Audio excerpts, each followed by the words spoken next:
Feliz 2021. Yo estoy de lo más contento de verte y tengo muchas esperanzas en este 2021. Han habido una pila de acontecimientos. Tremendo. Tremendo.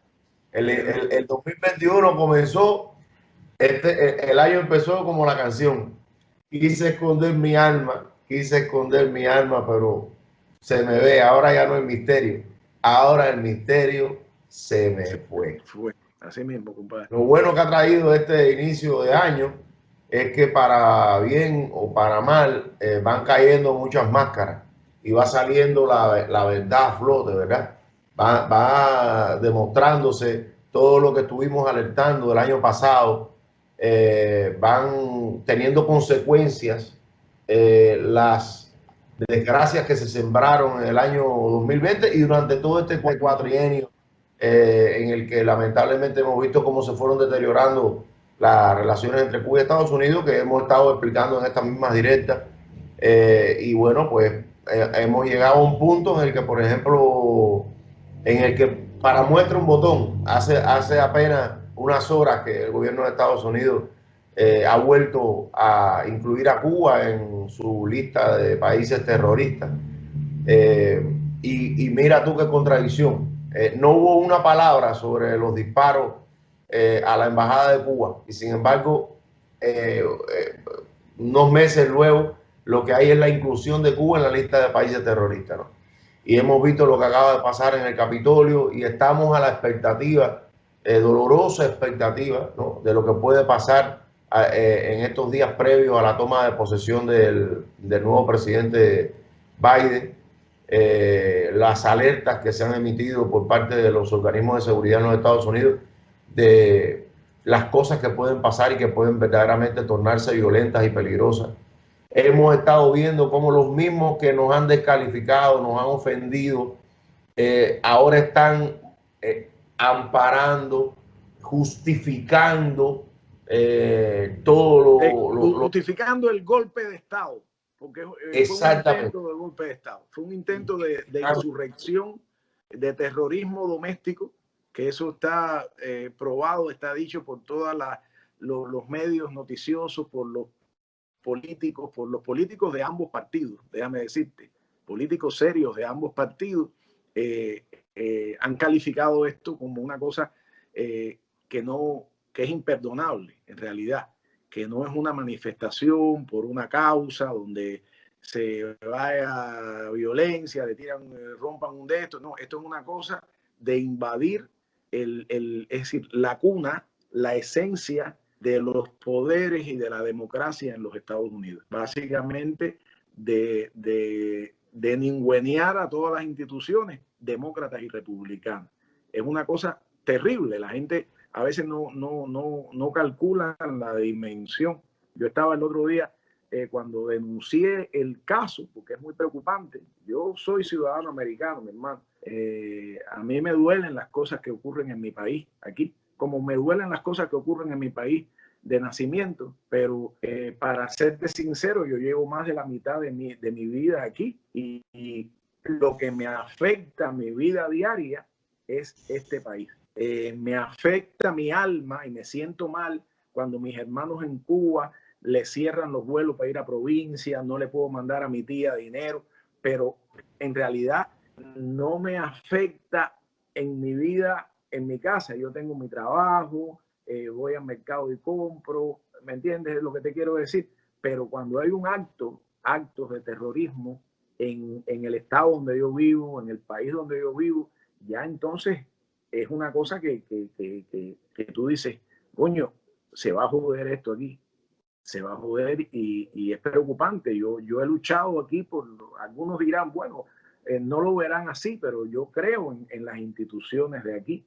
Yo creo en que la democracia es un proceso que se construye día a día y creo que en la democracia, creo que los pueblos poco a poco construyen su democracia como lo ha hecho los Estados Unidos, con mil imperfecciones, pero siempre tratando de ser un país mejor. Como mismo cuando existía aquello de los derechos civiles, poco a poco, cada país es un universo, cada país es un universo, ¿no? Y me duele mucho que en este país donde, donde yo he echado más de la mitad de mi vida y donde he sido un ciudadano orgulloso de las cosas de las que hay que estar orgulloso y luchando por las cosas que hay que cambiar, pues ocurran cosas como esta. Por eso me alisté rápidamente el día que ocurrió este intento de insurgencia y de ataque al Capitolio y eso.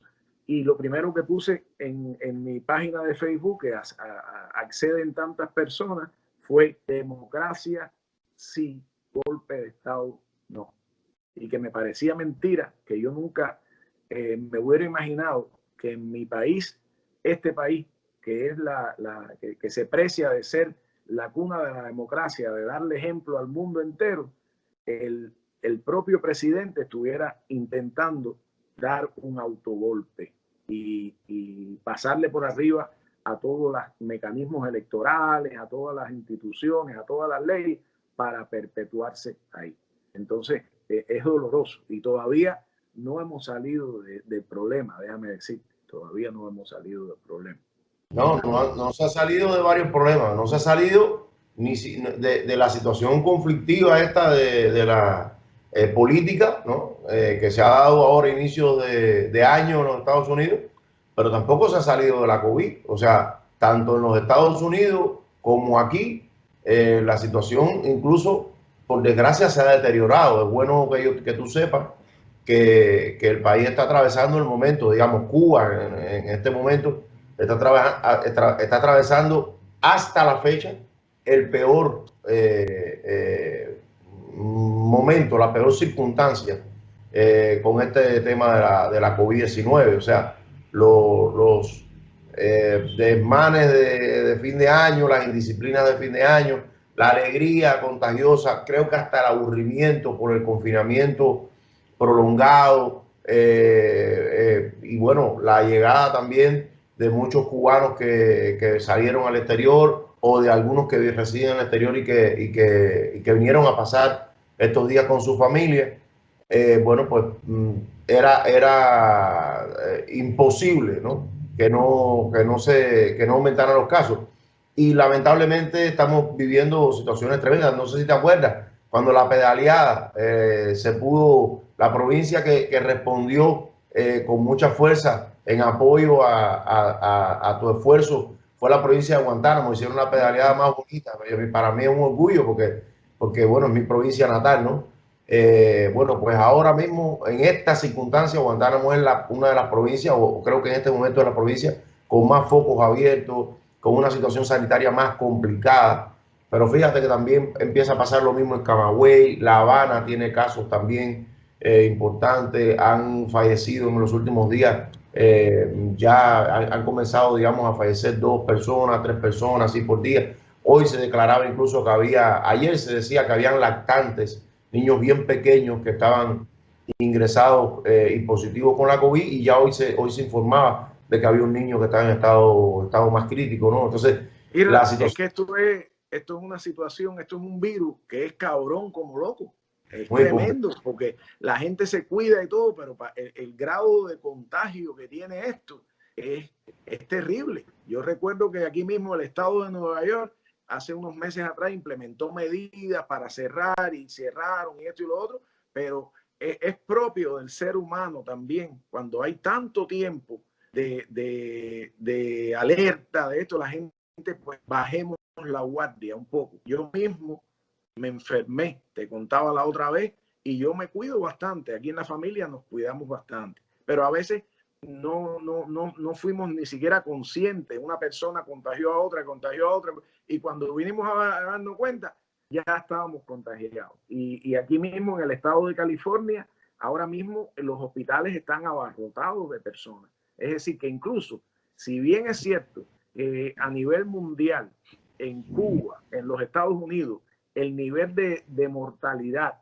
ha disminuido, también al haber más casos, pues hay más muertes, aunque el nivel de mortalidad sea menos, ¿me entiendes? Entonces, yo le hablaba a una amiga mía de Santiago ayer que estaba preocupada. Ella me decía, ay, Carlos, que mira que en Santiago, que estamos en esta situación, Y yo le decía, bueno, imagínate cómo estaremos aquí. Vaya, no tratando de minimizar eso porque en todos los lugares dolorosos, pero imagínate cómo estamos aquí, que en los últimos 10 días, desde el año hasta la fecha, se han muerto más de 30.000 personas. En los últimos 10 días. Ya estamos llegando a los 400.000 muertos. Probablemente en 2 meses lleguemos al 500.000 de muertos. Y es decir, es algo terrible. Y lo terrible, más terrible todavía aquí, es que, por ejemplo, si bien ya contamos con la vacuna, han habido problemas en la distribución de la vacuna, porque nosotros no tenemos un sistema centralizado de medicina como Israel, como otros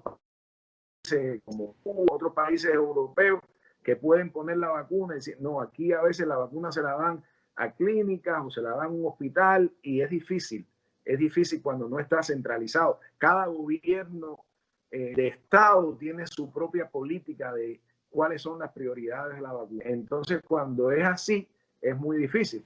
Máximo River, la máxima dirección del país, pues no está para eso.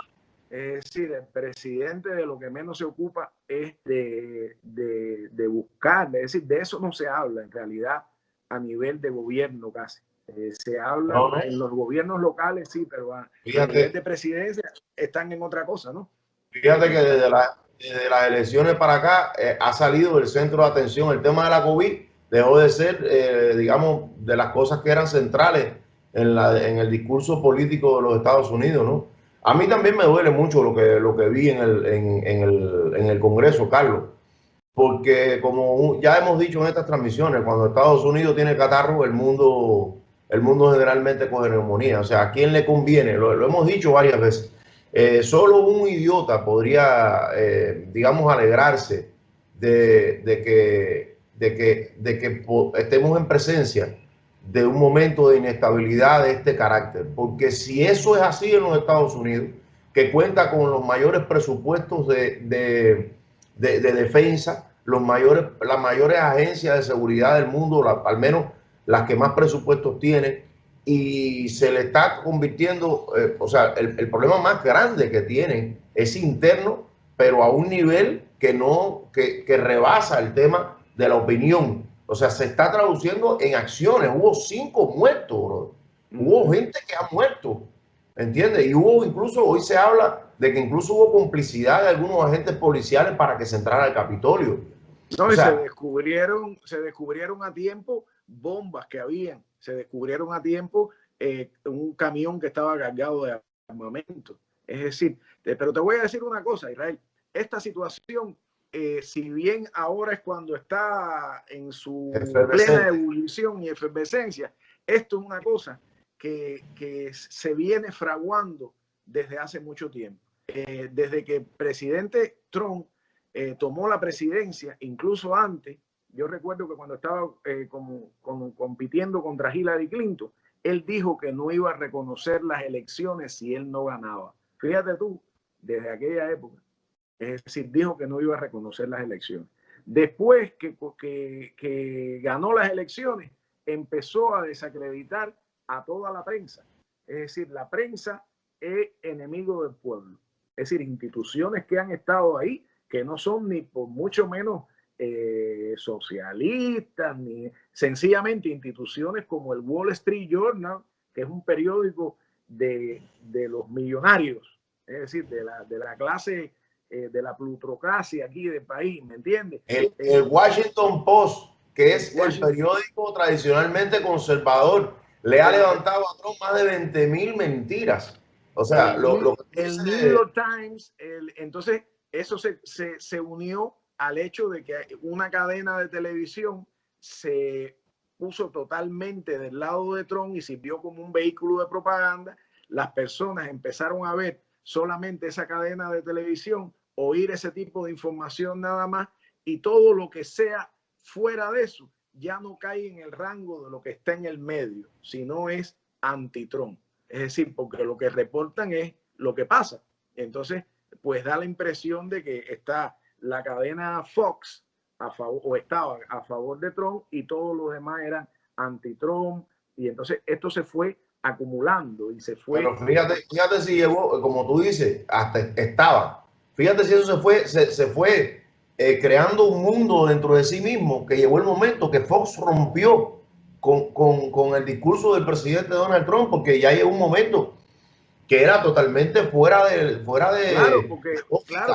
porque incluso Fox tiene periodistas responsables, gente que son periodistas de carrera. Yo quiero que tú recuerdes que cuando le hicieron aquel debate entre Trump y Biden, el primer debate, el periodista era un periodista de Fox, un hombre con una historia, un historial, sí, y es un hombre que además en nada progresista ni nada de eso, un hombre súper conservador, pero un periodista súper responsable. Es decir, ese hombre ha estado ahí por los años de los años y siempre ha estado del lado del conservadurismo, de los republicanos, pero responsable, no es un mentiroso.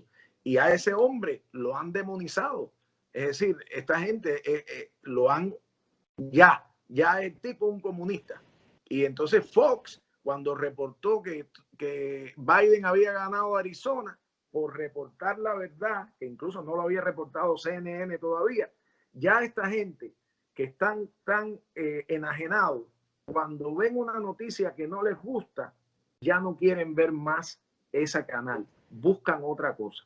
Y ya están saliendo otros canales que son súper extremos, Newsmax, cosas así, que son canales que son nada más que mentiras, teorías conspirativas. No es sorpresivo que la gente piense así. Y incluso cuando Biden ganó las elecciones, el mismo asesor de seguridad electoral, de ciberseguridad, que es el que se encarga de que las elecciones no tengan interferencia, declaró que habían sido las elecciones más seguras de los Estados Unidos. Y Trump lo votó del puesto. Y esto también se ha traducido en nuestras comunidades. Déjame decirte, este fenómeno, desafortunadamente en nuestras comunidades, muchas personas no hablan inglés o no buscan medios de inglés, medios diversos para nutrirse de información. Y en la comunidad cubana, pues, es presa de esa línea en que un grupo de comunicadores sociales pues dicen mentiras, difaman, dicen lo que sea, y la persona inocente, porque déjame decirte, hay personas que son gente decente y todo, lo único que oyen son esa basura, y con lo único que cuentan para pensar son con esa basura. Por eso se molestan tanto cuando tú y yo hacemos un programa de esto y conversamos, porque se sale de esa línea de esa lógica, odio, de esa lógica de análisis. Efectivamente, y no pueden, le es muy difícil, porque además hay personas que son inteligentes, que yo me he tropezado con gente que han ido al canal de nosotros de YouTube, y cuando van al canal de YouTube dice, contra, profe, tú sabes que yo lo que yo pensaba de Israel, tal cosa y tal cosa y tal cosa, compadre, pero ahora lo vi hablando, conversando con ustedes, y no es que esté de acuerdo con él en cosas ni nada, pero coño, compadre, yo voy a seguir viendo esto, porque la verdad que es interesante, que hay conversaciones más inteligentes, donde se discuten puntos de vista con respeto, sin ofensa. Es decir, y eso poco a poco, pues esperemos que gane terreno, ¿no? Y que ojalá. Yo lo que menos quería, te lo digo con honestidad, mira, la política siempre es compleja, ¿no? Lo hemos dicho en estos programas. La pregunta es, ¿qué hace Carlos Lazo y un cantautor cubano, o sea, un profesor de Seattle, un cubano emigrado y un cantautor guantanamero que vive en La Habana, en un canal en el que terminamos hablando de cosas que tienen que ver con política? Lo hemos dicho en otros programas. Oye, estamos aquí obligados por las circunstancias. O sea, hay un punto en el que no hacer nada es estar, o sea, hay un punto en el que no hacer nada es estar a favor de quien miente, de quien denigra, de quien es capaz de llamar patriotas a personas que rayan con el terrorismo, con el fascismo. Es estar del lado de la difamación perpetua, del bloqueo económico asesino y criminal que se le hace a esta nación.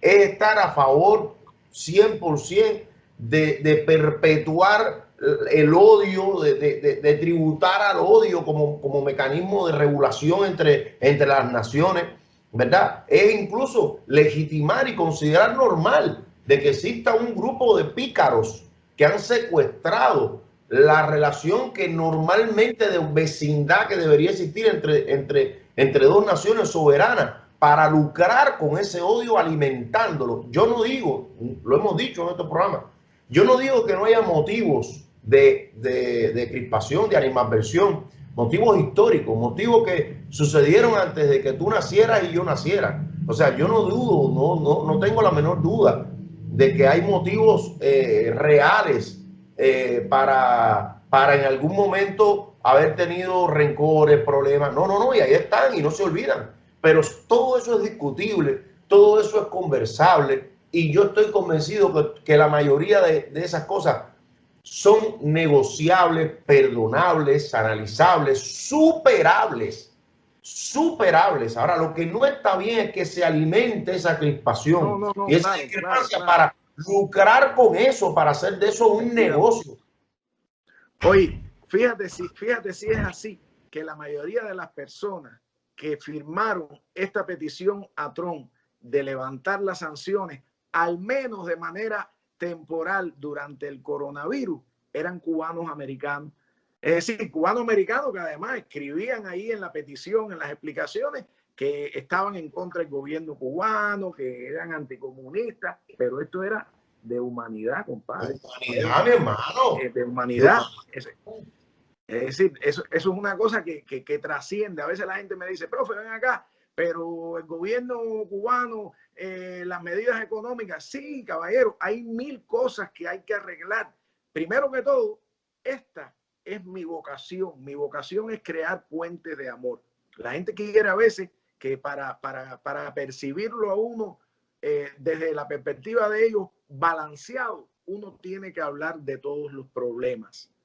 Bueno, primero que todo, no hay tiempo para hablar de todos los problemas. La prioridad mía es que le quiten las sanciones y el embargo a mi pueblo, porque son los problemas que afectan directamente a la gente. Y que además estoy convencido que a partir de eso se desarrollarán otras dinámicas que mejorarán aún más las condiciones de la isla en todos los sentidos. ¿Me entiendes? Entonces, pues, uno no... Es decir, yo me pregunto, alguien me preguntaba el otro día, profe, ven acá, ¿y por qué tú hablaste del bloqueo con Israel y no hablaste de lo del pasaporte cubano que está caro? Primero que todo, sí he hablado del pasaporte, ¿no? Sí, hablamos de eso. Claro, hablamos de los médicos, eso. Pero primero de todo, la prioridad mía es esto, las sanciones a la familia.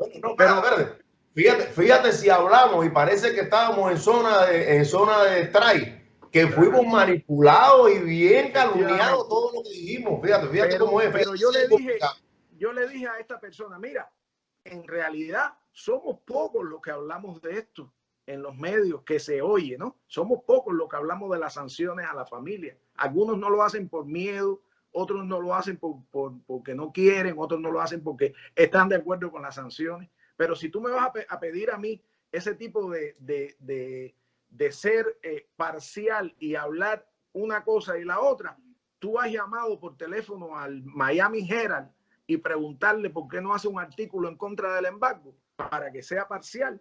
Porque si hablan tanto de un lado, ¿por qué no hablan también de lo que quiere la mayoría de los cubanos, que se levante el embargo? Tú has llamado a una estación de radio, a una estación de televisión en Miami y se ven acá para que ustedes sean parciales, como se pasan el día hablando de problemas que hay en Cuba, reales o irreales, muchas veces reales. ¿Por qué también para ser parciales no hablan del daño que le hace el embargo, las sanciones, la separación a la familia cubana? ¿Por qué no hablan de esto y hacen un reportaje de eso? ¿Me entiendes? Entonces, a los únicos que quizás hablan de esto, tú quieres entonces que yo llene la agenda mía para que tú me veas imparcial.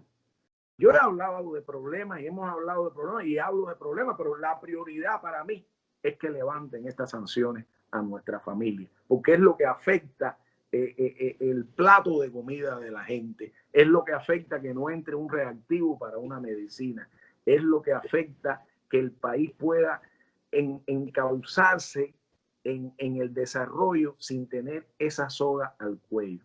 Entonces, pues esa es la razón por la que, más que todo, aunque a veces hablamos y hablo de otras cosas, tengo que hablar de esto, porque de esto casi nadie habla. Y al que habla, lo quieren linchar. Lo linchan. Yo ayer estaba escribiendo y hice una directa, porque la verdad que tenía una tremenda indignación arriba. Pero bueno, la indignación, casi siempre tengo esta condición genética, que la indignación siempre se me convierte al final en optimismo, ¿no? Porque sé que después de la noche viene el amanecer. Pero tenía una indignación tremenda, porque primero que todo, para catalogar a un país según los estándares de la lista esta del terrorismo, tiene determinadas cosas que no son pocas, son cosas de países que ayudan, que el terrorismo, que hacen, y los Estados Unidos y Cuba hasta el otro día estaban cooperando en problemas de terrorismo, que la falta de cooperación contra narcotráfico, contra terrorismo, la hizo, Trump fue el que cortó eso.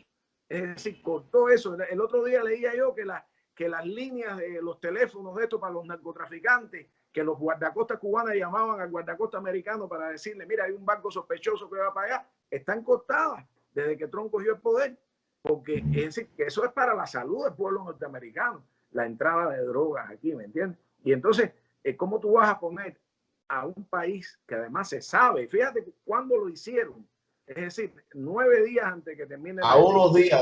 A unos días. Es decir, para seguir castigando a la gente, porque no se engañe nadie. Las medidas del embargo no castigan a gobiernos, castigan a pueblos. Cuando un pueblo, un país no puede adquirir un contrato, cuando no puede adquirir un crédito en un banco para comprar esto o aquello, para comprar un barco de harina, eso castiga a la gente de a pie.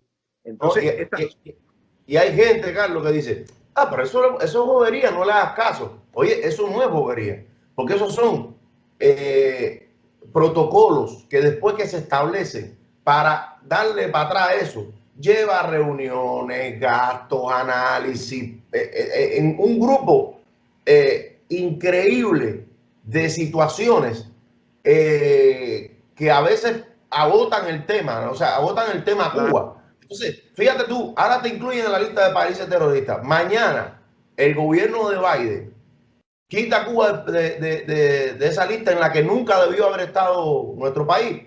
Y se aparece un sector conservador de esta industria del odio que lucra con el sufrimiento del pueblo y dice, queremos una reciprocidad. O sea, ya te quitamos de la lista de países terroristas. Ahora que necesitamos un gesto. Pero ¿qué gesto? Si Cuba nunca debió estar en la lista de países terroristas. Yo ayer decía, y fueron palabras fuertes, pero creo que es verdad. Yo creo que si usted durante una pandemia le corta a los familiares la posibilidad de que le manden dinero a su familia donde hay más necesidad, si usted durante una pandemia corta que los barcos de petróleo lleguen a un país, el mundo está bajo esta pandemia que es la más grande de la historia moderna, que los barcos de petróleo lleguen a un país donde para mover las ambulancias, para darle luz a los hospitales y a los hogares, para darle electricidad a los centros investigativos. Si usted durante una pandemia corta que las aerolíneas vayan y dejen un producto, hubo un caso de donaciones de China que no pudieron entrar o se demoraron en entrar porque el barco, el avión no quería entrar porque se lo prohibieron. Si usted durante una pandemia ataca y busca la forma de que los médicos de un país no ayuden a otro país que está más jodido todavía médicamente, coño, ¿quién es el terrorista? ¿Quién está haciendo el terrorismo? No, ¿quién está? Pero hay que decir además, ¿quién ha propiciado, fomentado y financiado plataformas digitales para subvertir el orden interno en nuestro país? O sea, no existe un solo canal de comunicación que esté diseñado desde Cuba para tener contacto con fuerzas políticas, digamos que podría parecer que a Cuba le resulta interesante. O sea, no existe un canal cubano que se llame Pro Black Lives Matter, o no existe un canal cubano que intente fomentar en los Estados Unidos la empatía hacia el movimiento pro derechos civiles o lo que sea. No existe nada de eso. O sea, no existe ni va a existir por el simple sentido de respeto a la soberanía de aquel pueblo. Pero sí existen plataformas que se han diseñado y que han intentado bajo cualquier pretexto satanizar a los líderes de opinión de este país, confundir a la población, generar bolas, generar mentiras que se vuelvan, oye, compadre, vaya, a mí me sorprendió. Lo más grande con lo más chiquito, hace unos días, para que te des cuenta, hace unos días antes de terminar el año,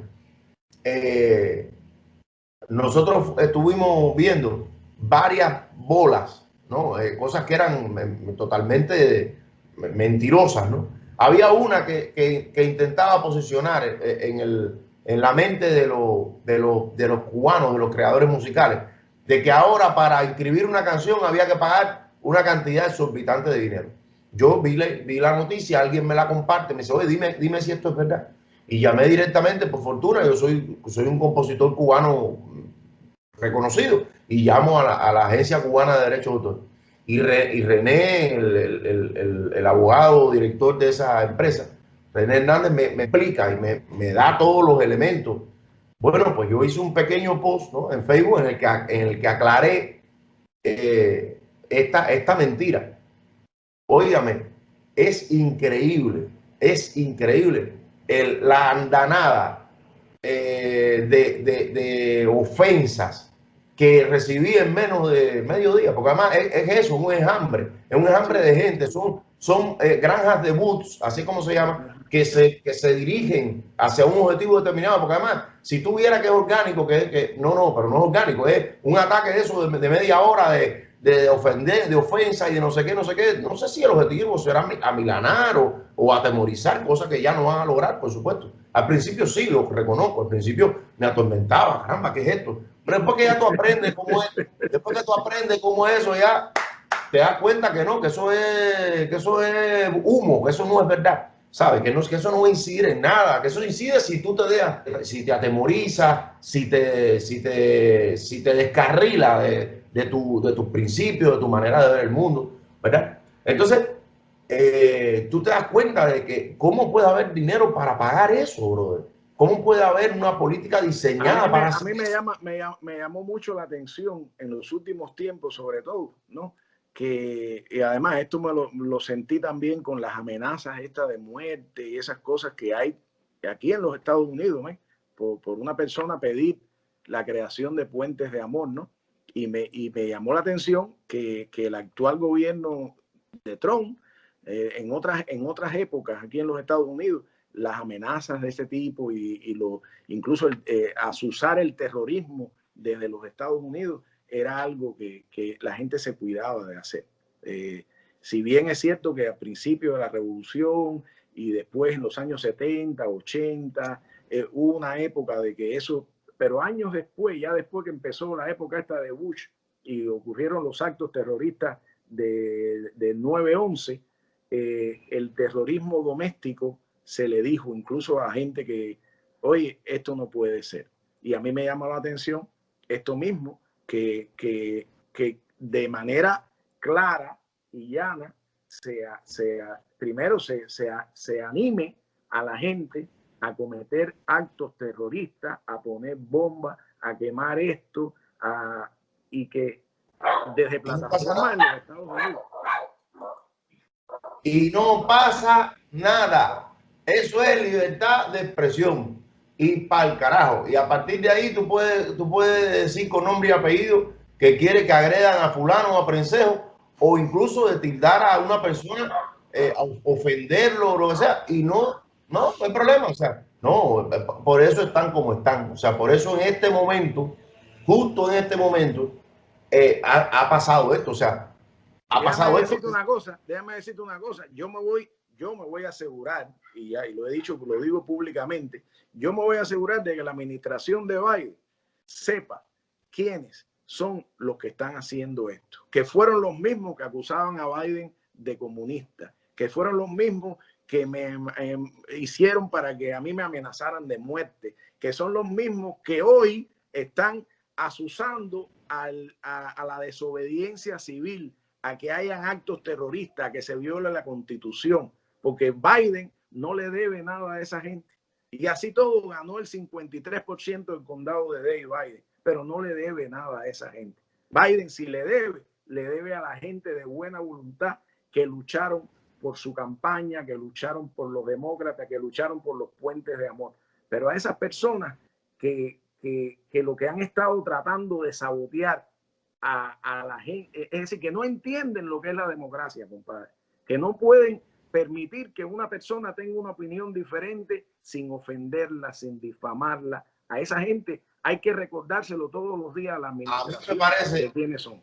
A mí me parece mentira, de verdad, de que el Partido Republicano, el partido que exaltó José Martí como un partido admirable, haya sido secuestrado por ideas tan radicales, por ideas tan fascistas, tan irrespetuosas. Me da tristeza de que sea el mismo partido de Abraham Lincoln. Me da tristeza de ver gente que desde una postura históricamente tan, ¿por qué no decirlo?, libertaria, tan apegada a principios como la familia, como valores que son tan universales y humanos, el odio a la esclavitud, el amor a un grupo de valores que te repito que José Martí en algún momento exaltó como positivos y como loables y como honorables, haya sido secuestrado y sea igual a, o sea, en este momento esté siendo el partido igual a compadre, la mentira, la incoherencia, el racismo. Es increíble, o sea, es increíble y es vergonzoso, te lo digo. Es como una secta, créeme, que es como una secta. Por suerte, vamos a salir de eso los Estados Unidos. Y yo te digo, yo no generalizo, porque hay muchos republicanos que son gente de instituciones, gente de valores conservadores que no están de acuerdo con eso. Aprovecho para contarte, ahora mismo, antes que empezáramos la conversación, que tú sabes que hay un proceso que se está iniciando de hacerle un impeachment a Trump, ¿verdad? Y hay varios republicanos ya que han dicho que están de acuerdo. Pero además, algo más importante todavía, el jefe de la bancada republicana del Senado, Mitch McConnell, acaba de decirle al New York Times que él le da la bienvenida a un impeachment a Trump para ver si por fin lo pueden purgar del partido. Es decir, esa es noticia nueva que te la estoy dando, que tú no la has oído, porque salió hace un momentico. Es decir, ¿por qué creo que es importante esto? Porque esto decanta al republicano tradicional que tiene sus valores, que tiene su agenda, que es el Partido Republicano, que no existe hoy como tal. Hoy es el partido que existe, el partido de Trump. Decanta a ese partido de esa secta, casi secta religiosa. Y creo que una de las únicas formas de salvar al partido para los republicanos es eso, volver a sus raíces, volver a sus raíces libertarias. El republicano, en esencia, por ejemplo, yo recuerdo un amigo conocido, un senador que conocí una vez que era republicano, Flake de apellido, y este hombre estaba a favor de que todos los americanos podían viajar. Fíjate, un tipo profundamente anticomunista, pero el tipo decía, ¿cómo nosotros vamos a tener una prohibición de que un ciudadano viaje a otro país? Y el hombre estaba a favor de los viajes a Cuba, ¿no? Entonces, yo creo que si bien es preocupante que el partido vaya en esa dirección, también siempre hay fuerzas en la sociedad que sacan lo mejor del ser humano. Y yo creo que las instituciones, tengo la esperanza y tengo la confianza de que van a sobrevivir y más allá de demócratas o republicanos, la república todavía va a sobrevivir y va a aprender de sus errores y va a a seguir tratando lo que se trata de construir siempre, un país mejor, una sociedad mejor, con todas las pugnas que hay en esas sociedades, pero siempre yendo hacia el perfeccionamiento, hacia la mejoría de la sociedad, atender a las necesidades de todos los ciudadanos y esas cosas. Y bueno, te acabo de dar la noticia porque es importante, que Claro. a lo mejor te la estoy dando ahora, porque probablemente cuando este programa lo pongamos mañana, muchos hermanos nuestros que viven a lo mejor en la Florida no se enteren de que Mitch McConnell, el jefe de la bancada del Senado, acaba de decir que le da la bienvenida al impeachment de Trump para ver si por fin pueden sacar a Trump del partido. Porque esa noticia quizás en la Florida no la van a dar, o la van a dar en inglés, o no es de interés de algunos medios darla. Entonces, pues, la estamos dando por aquí. Salió hace unos minutos. ¿Oíste? Bueno, pues yo te cuento que aquí en nuestro país, tú sabes, comenzó el año también caliente con el tema del reordenamiento de la economía, la unificación de la moneda, todo este lío.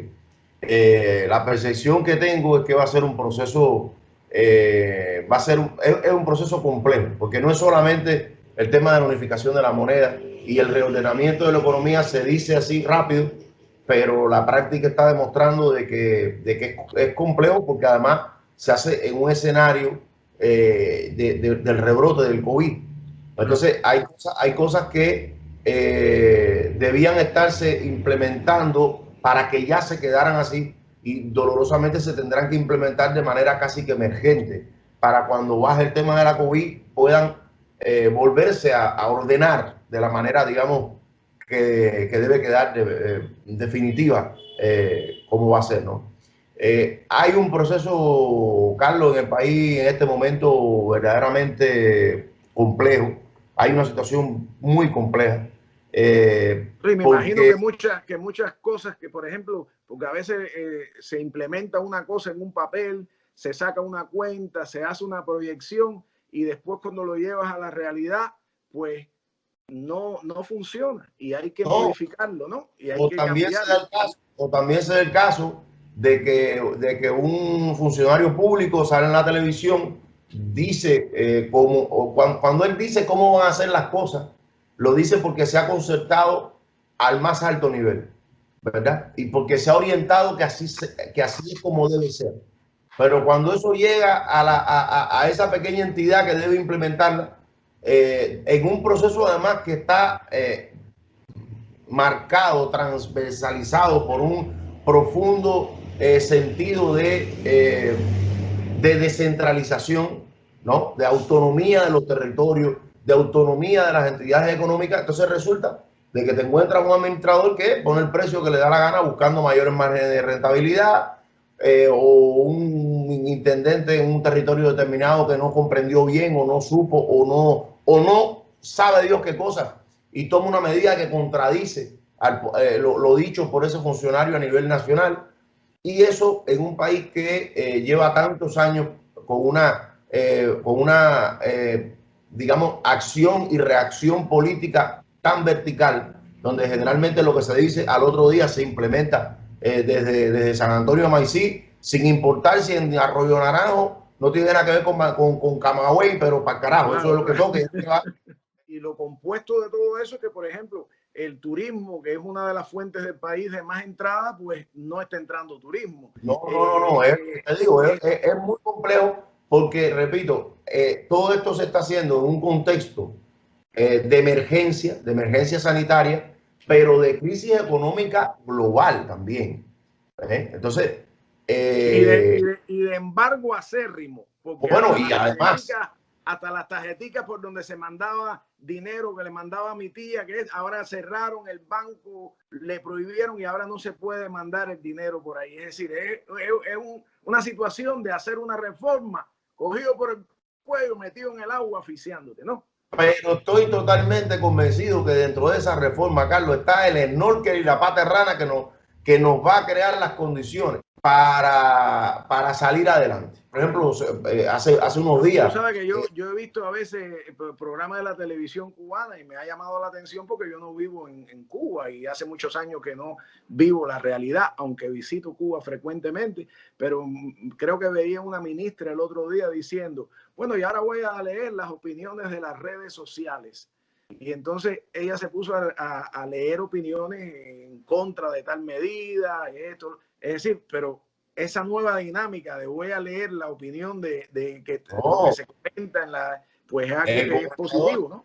El gobernador de la ciudad de La Habana el otro día dijo en la mesa redonda, hemos escuchado al pueblo y no hay ninguna vergüenza en pedir disculpas si nos hemos equivocado. O sea, lo que nos equivoquemos, vivimos con el oído puesto en la calle, en lo que está pasando y allí donde haya que rectificar, se rectifica al momento. O sea, esto va a marcar una nueva dinámica de praxis política. ¿Y por qué no, compadre? De democracia en la caliente, tú sabes, de verdad ir viendo, ir conformando un tejido social de discusión, de análisis, de no canalización de la rabia, sino de la solución. O sea, la rabia, si hay que hacerla, se hace, pero acto seguido, la voluntad de mejoramiento, de perfeccionamiento, de detección, dónde está la raíz del problema y entre nosotros resolverla. Yo creo que estamos en condiciones de empezar este proceso con optimismo. Te lo digo de corazón. O sea, yo creo que esto era algo que no podía seguir esperando. Yo creo que esto era algo incluso que se debió haber hecho anteriormente. Me han explicado y he estado viendo en la prensa gente que ha dicho que no se hizo antes. Sí. Hay cosas que a veces no se comentan en la prensa de acá, ¿no? Que a veces desafortunadamente uno no se entera o no sabe, pero también he oído hablar porque a veces es sobre ciertos problemas, ¿no? Sí.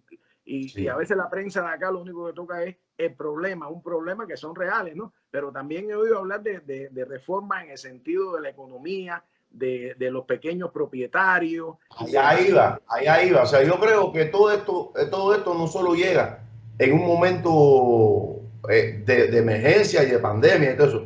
También llega un momento en el que es posible, fíjate, es posible, de que hayan sectores que no necesariamente dependen de los tradicionales, en este caso el turismo, tú sabes, que puede que se beneficien del próximo cuatrienio que tenemos de frente. O sea, si verdaderamente sucediera de que de alguna manera, y yo también conjuntamente contigo tengo fe de que el gobierno de Joe Biden, aunque hereda muchos problemas domésticos muy graves, si desde el punto de vista de la política exterior para con Cuba se intentara un regreso a las políticas de Obama, el país que tenemos hoy está en unas mejores condiciones estructurales para el fomento de las pymes, de nuevos actores económicos, la receptación de divisas para el fomento de otros negocios que quizás incluso no sean ni siquiera los tradicionales. Tú puedes decirme para mí y para los que estén oyendo esto, ¿qué son las pymes? Porque se oye mucho, pero la gente a veces... Sí, la pequeña y mediana empresa, o sea, esos pequeños negocios. Te estoy hablando, por ejemplo, de colectivos de jóvenes profesionales de la informática que puedan crear su propio negocio, su propio emprendimiento de programación, por ejemplo, o que no es, digamos, un área tradicional de las que en Cuba se habla como una fuerza económica. Estoy hablando, por ejemplo, de la relación de la captación directa a la agricultura. Ahora mismo, por ejemplo, los colectivos agrarios tienen y los productores independientes tienen un conjunto tremendo de posibilidades. Yo conozco amigos que están iniciando emprendimientos que hasta el otro día parecían impensables. Por ejemplo, la fabricación de zapatillas para bailarinas, o por ejemplo la confección, en el caso de la música, por ejemplo, en la confección de instrumentos o de atriles de instrumentales musicales. Los conozco, gente que está haciendo el emprendimiento ahora. O sea, eso no es algo que va a ser mañana, no, ya lo están haciendo, Y para ello tienen un esquema de desarrollo y de financiamiento que me impresiona, que me entusiasma. Claro. Y repito, creo que estaremos en mejores condiciones de que los pares y los emprendedores cubanos puedan tener en el exterior, sobre todo en los Estados Unidos, fíjate, sobre todo en los Estados Unidos, aunque ya sabemos que una flexibilización de las medidas de bloqueo de los Estados Unidos para con Cuba no solo nos pone en condiciones de trabajar con norteamericanos, hay muchos empresarios de otras partes del mundo que no contemplan a Cuba como una oportunidad justamente por la enemistad que hay entre Cuba y los Estados Unidos. O sea, si eso afloja, el país está mucho más expuesto Bueno, a tener una mejor relación. A veces algunos hermanos me comentan y me dicen, no, compraron un banco de pollo. Bueno, ese no es el embargo. Es decir, la posibilidad de, a través de 1000 subterfugios, conseguir un banco de pollo y llevarlo al país, eso no prueba que no hay embargo. Es decir, si esos emprendedores cubanos que tienen una empresa pudieran vender sus productos en los Estados Unidos o comprar sus productos en los Estados Unidos, ahí mismo en el mercado, en Hialeah, en Miami, insumos, líneas de crédito, lo que sea. Materia prima o materiales ya hechos, es decir, a eso se refiere la cosa. Es decir, no solamente es que no hay bloqueo porque el país pudo conseguir un banco de pollo. No, es decir, se trabaja con bancos que hoy día no quieren trabajar. Es decir, el comercio internacional es más que comprar un barco de pollo. ¿Entiendes? Porque además, si tú le vendes un barco de pollo a la gente, pero al mismo tiempo impides que entre a los Estados Unidos un caramelo hecho en México que tenga un 10% de azúcar cubano, ya estás negando ese mercado a que desarrolle, ¿no? Entonces, es más, la dimensión es más grande que la posibilidad se le podría decir, el bloqueo no está en que Cuba pueda comprar un barco de pollo, el bloqueo está en que tenga que pagarlo al cash y no tenga la posibilidad de vender en un mercado tradicional y natural, un barco de Habana Club, por ejemplo. O de naranja. Sí. O de naranja, o de cualquier producto, pero digo Habana Club porque es un producto del que seguramente sería muy bien recibido en el mercado, norteamericano. Es más todavía, no solamente es que no puedas vender el Habana Club y los tabacos aquí, es que incluso el presidente Trump le prohíbe a los ciudadanos norteamericanos que cuando vayan a Cuba traigan una botella de ron o un poco de tabaco porque quieran fumarse un tabaco. Es decir, que eso es algo que a veces se pierde en la retórica del embargo, el bloqueo. Es decir, esto es una cosa real que afecta a las economías de la gente, del pueblo, de la gente. Y yo espero, yo tengo confianza, compadre. Yo estoy, aunque estoy preocupado hasta el día ahora de las elecciones, porque acá se está hablando incluso de grupos de esos extremistas que tienen armas y que pueden causar disturbios y que puede causarse pérdida de vidas humanas. Esto yo te quiero recordar a ti que esto va más atrás. Hace unos meses atrás, la gobernadora de Michigan casi le dan un golpe de estado. Ahí la cogen unos grupos de estos de extremistas y la juzgan. Y Trump no condenó a esos tipos que el FBI los tiene presos. Es decir, condenó o le metió descarga a la gobernadora. Y la consigna de él era: liberen Michigan, liberen esto, liberen aquello. Es decir, es muy preocupante. Y va más allá de Trump, va más allá de Trump. Se ha creado una situación en el país de odio, de resentimiento, de teorías conspirativas que la gente cree lo que tú no te imaginas, lo más impensado que yo te pueda decir. Cualquier cosa que tú pongas en las redes sociales ahí, la gente lo cree. Que existe una cabala internacional, vaya, yo te digo cosas que si yo te digo, tú me vas a decir, no fastidies, vaya, que los máximos dirigentes del Partido Demócrata, que son unos viejos y eso, tienen en unos sótanos a unos niños y les chupan la sangre para ellos mantenerse vivos. eso lo cree 1% grande de la población de aquí, mi hermano. Eso es increíble. Eso es increíble. Gente que yo conozco, que son mis amigos, que son, se educaron en Cuba, se hizo maestro y tú vienes para acá y tú dices, coño. ¿Tú sabes a quién le tenía miedo? Ese? ¿Tú sabes a quién me recordaste? Me recordaste, no, porque esto es increíble, fíjate. Esto lo que me recuerda es aquel histórico discurso de Eisenhower cuando se opuso al complejo militar industrial, porque decía que por cada avión que se construía a los precios de aquella época, eran escuelas que se dejaban de construir y era dinero que se quitaba para aumentar la calidad de vida y de conocimiento de la población norteamericana. Aquí llegamos, papá.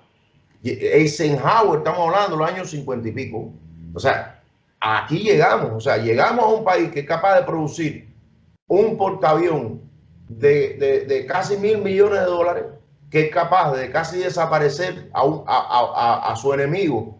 A 4 planetas, Así de rápido, a 4 planetas, así de rápido, ¿verdad? Pero el costo, a la larga, el costo es una población con unos niveles de escolaridad tan bajos que son capaces de creer que la Tierra es plana o que son capaces de creer esta estupidez que a nosotros nos parece estupidez, pero que perfectamente la sumatoria de todas esas estupideces puede llevar a esto, ¿no? O sea, no, esta gente cree eso. Fíjate, el otro día, para concluir esto de las protestas y esto, después que ocurrieron las protestas, regresaron la gente que estaba en el estado en Washington, D.C., regresaron a sus respectivos estados, lo que sea, y regresaron gente al estado aquí de Washington en un avión comercial y formaron un lío en el avión porque no se quisieron poner las máscaras dentro del avión.